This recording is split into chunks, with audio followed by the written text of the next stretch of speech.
This week, why Koo has been voted South Africa's favourite brand. We'll also look at the DNA of the Kulula airline brand as it celebrates a decade of flying, and we'll go behind the scenes of a new television commercial for a well-known brandy. This is Mags on Media. A very warm welcome.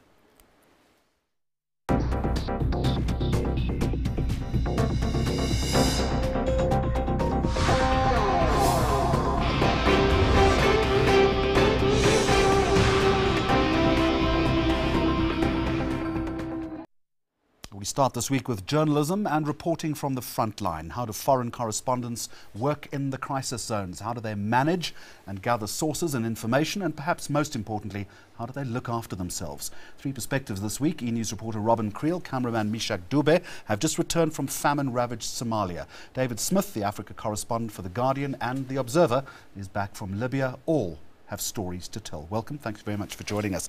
David, to you first of all, you know what you're going into. How do you prepare for it? Experience helps. You talk to other journalists who are there. There's a bit of a support network there. So I suppose when I got the call one night saying, David, could you go to Libya as soon as possible? I immediately speak to colleagues who've been there. And the bag is always packed, isn't it? Indeed, yes. Yeah. And, you know, we're always carrying passports ready to jump on the plane.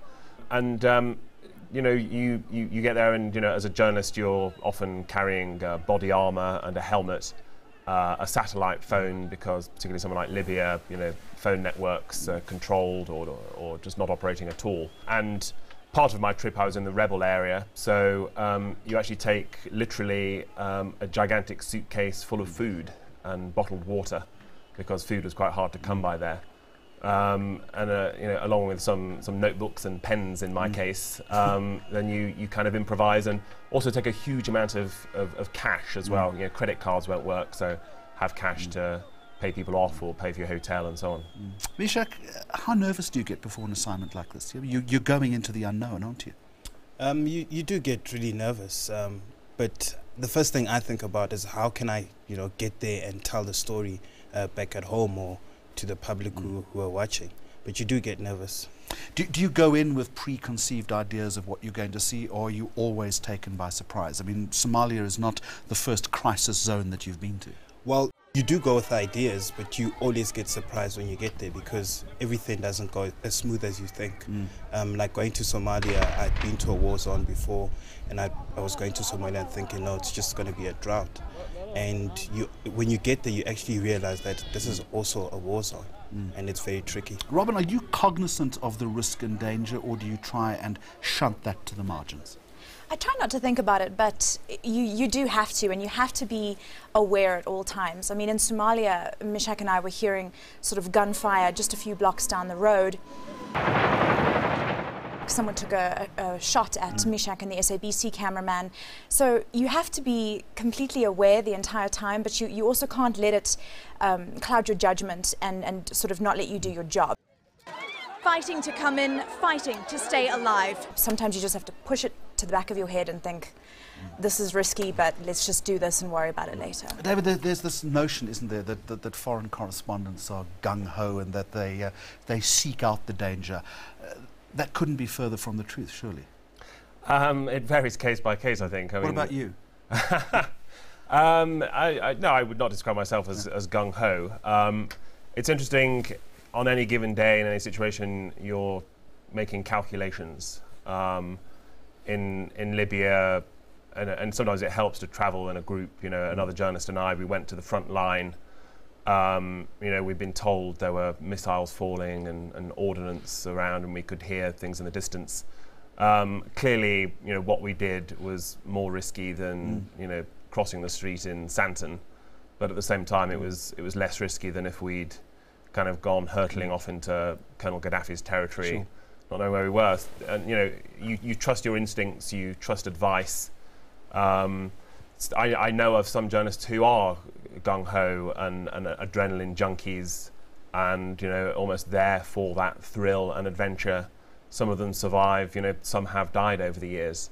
But there are different ways to cover the story, and clearly a dead journalist, you know, cannot file by deadline that night. So, you know, it's crazy to take too many risks. Meshack, I spent my journalism career in a studio under lights asking people questions. It's very comfortable, fairly easy to do. You do something completely different. You feed the beast. Yeah. Why do you do it? What compels you to do it? I think just telling a story through your camera, I think is the most powerful thing. If you can get to an audience through your camera, I think you've done the biggest job within, being a journalist. And I just love it. How do you know when you've got the image? I feel it. I can feel it. What do you feel? I don't really know how to say it, but you can feel that that's the shot. That's the money shot. Robin, that old question of not getting personally involved in the story, it's rubbish, isn't it? I mean, you do get involved in the story. You have to. You're a human being. How do you? I mean, do you first of all, and how do you deal with it? I think I do, and I've had this conversation with some older journalists who, in fact, I've had this conversation with David before about how do you sort of distance yourself. I mean, you have to rely on so many people there. You have to let the interview subject trust you before they can fully open up. So absolutely, I do get involved personally, and oftentimes I will shed tears when someone else sheds tears.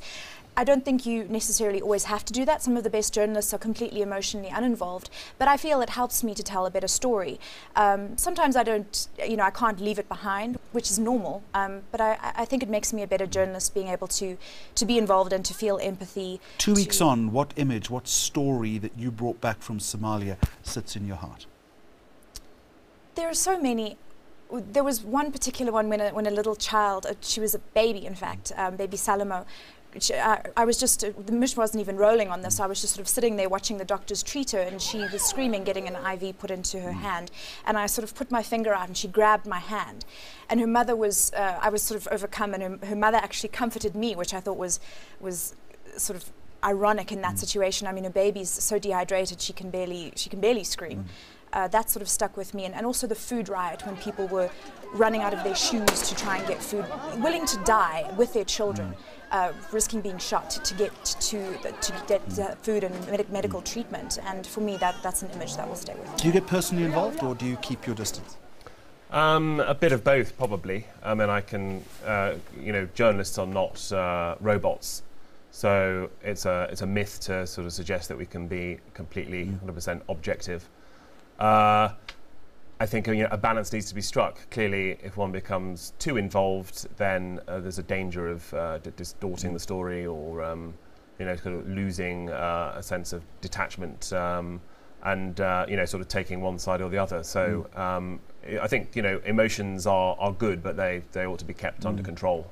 Meshack, what about you? I mean, you're often filming the trauma, you're filming the grief. Do you find it difficult to stay detached, or do you enter into a different zone? Is it a different world behind the viewfinder? When I'm shooting, I put myself in my own bubble and shoot everything emotional, if it's whatever's going on. And as soon as I get home or I've finished my assignment, that's when I'd only think about it. Because when you're out on the field and you're trying to focus on a story and you become emotionally attached to it, you actually miss the elements of telling that story to the viewer. Robin, final question. Difficult to get people to open up to you in a situation of crisis, or is it easier, and how do you do it? I think, well, in Somalia it helped because there were so many mothers. So being a woman, I was able to sort of speak to them, and I don't find it particularly difficult. Sometimes it was hard through a translator.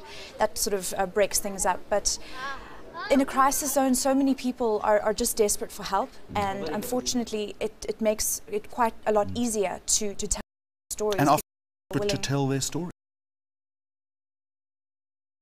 And it makes it easier for us, which is ironic and sad in a way. Welcome back to all three of you, and thanks for joining us today. E-News reporter Robin Creel, cameraman Meshack Dube, and David Smith, Africa correspondent for The Guardian and for The Observer. Your views on our Facebook page on this address, on that interview. You can also follow our show on Twitter. And just ahead on Mags on Media, how a canned foods brand knocked Coca-Cola and KFC off the country's favourite brands perch.